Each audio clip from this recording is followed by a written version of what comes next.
அனைவருக்கும் இனிய விநாயகர் சதுர்த்தி நல்வாழ்த்துக்கள். இன்றைக்கி மத்தியானம் லஞ்சு ரொம்ப சிம்பிளாக நார்மலாக முடிச்சுக்கிட்டாச்சு. ஏன்னா நைட்டு தான் கொழுக்கட்டை சுண்டெல்லாம் பண்ணி வச்சு சாமி கும்பிடணும். அதான் எங்களுக்கு பழக்கம். அது மட்டும் இல்லாமல் வாசலுக்கும் சாமி வரும், அர்ச்சனைலாம் பண்ணணும். சாதம் சூடாக வச்சு காராக்கருணை முருங்கைக்காய் போட்டு சாம்பார் வச்சேன், முளைக்கீரை கடைஞ்சேன், வாழைக்காய் பொடி மாஸ் பண்ணி தயிர் வச்சேன், பருப்பு கிவி ஜூஸ் எடுத்துக்கிட்டோம். இன்றைக்கி மத்தியானம் ரொம்ப சிம்பிளாக லஞ்சை முடிச்சுக்கிட்டாச்சு. இதுக்கு மேலே தான் எனக்கு வேலையே இருக்குது. ஏன்னா கொழுக்கட்டை பண்ணணும், சுண்டல் பண்ணணும், எல்லாமே பண்ணணும்.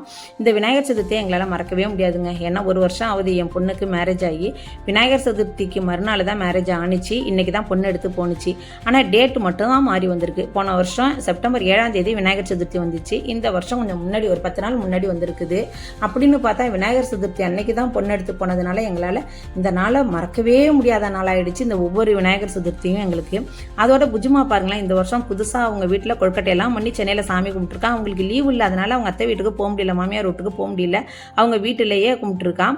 சின்னுவும் அங்கே போயிட்டான். அது ஃபோட்டோ போடுறான் பாருங்களேன். எனக்கே ரொம்ப ஆச்சரியமாக இருந்துச்சு. கொழுக்கட்டையெல்லாம் பண்ண தெரியாது, எப்படி தான் பிள்ளை பண்ணாலுன்னு ரொம்பவே ஆச்சரியமாக இருந்துச்சு. நீங்கள் எல்லாரும் அவளை ஆசீர்வாதம் பண்ணுங்க. தேங்க்யூ.